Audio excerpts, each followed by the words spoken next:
এসেছি। কখন থেকে দাঁড়িয়ে আছি, মা এখন আসছে না। আর ডাকবো না, আমাকে তো কেউ ভালোই বাসে না।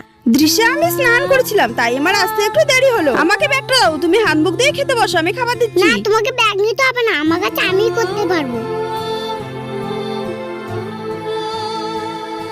দৃশ্যা, আমি খাইয়ে দিব। তোমাকে খাই দিতে হবে না, আমি বড় হচ্ছি, আমি একা খেতে পারবো। থালাটা দাও। আমি খাইয়ে দিচ্ছি সোনা। না, তুমি যাও, আমার কথা ভাবতে হবে না।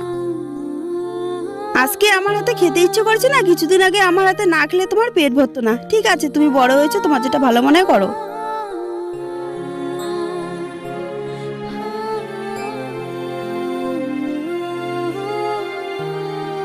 মা, তুমি আমাকে খাই দাও, তোমার হাতে না খেলে আমার পেট ভরে না। সরি মা, আর কোনদিন এমন করে বলবো না।